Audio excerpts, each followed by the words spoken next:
ఇదిగో ఇది చీమచింత అంటారండి. గ్రామాల నుంచి వచ్చిన వాళ్ళకి ఇదంతా బాగా పరిచయాలు ఉంటాయి. కేమచిల్లి అంటారు. ఇది యాక్చువల్గా మన కాదు, ఇప్పుడు వందల వేల సంవత్సరాల నాటిది. థాయిలాండ్ కూడా మందేనండి. లవుడు వంశం, అదే రాముడు వంశంలో నుంచి వచ్చిన కుషుడు వంశస్థులు ఉంటారు అక్కడ రాజులంతా. అక్కడి నుంచి వచ్చిందండి మనకి ఈ చీమచింత. అద్భుతం, కేమచిల్లి అంటారు. ఇది ఎంత మంచి ఆహారం అంటే సీజనల్ ఫుడ్ అండి. ప్రతి వాళ్ళు మనం తినాలా. ఎంతసేపు ఉండా మామిడి పళ్ళు సపోటాలు తిని ఊరుకుంటాం. అన్నీ తినాలా.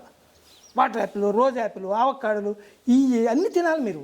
ఇదని అదని కాదండి. లిచ్చీలు, తాయి లిచ్చీలు, లవంగాలు అన్నీ తింటే సీజనల్ ఫుడ్. తాటి ముంజలు తినాలా.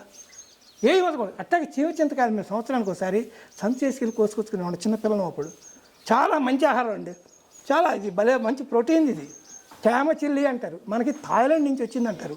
థాయిలాండ్కి మనకు బాగా బాగుందండి వేల సంవత్సరాల నుంచి. ఎందుకంటే థాయిలాండ్ రాజులంతా మన రాజులే, మన రాముడు వంశస్థులు అంటారు. అదనమాట. చూడండి ఎంత బాగుందో. ఇదంతా చూడండి ఎంత బాగుంటుందో. చూడండి ఎంత అందంగా ఉంటుందో. లద్దాలు అనేవాళ్ళం అండి చిన్నప్పుడు. ఇవి చూడండి. టేస్ట్ చేయండి మీరు కూడా, టేస్ట్ చేయండి.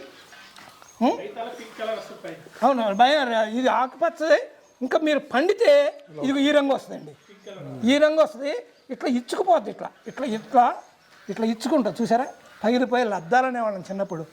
భలే ఇష్టంగా తినేవాళ్ళం. ఏం దొరికింది అనుకుని చెప్పి ఇది వగలది కాకపోతే.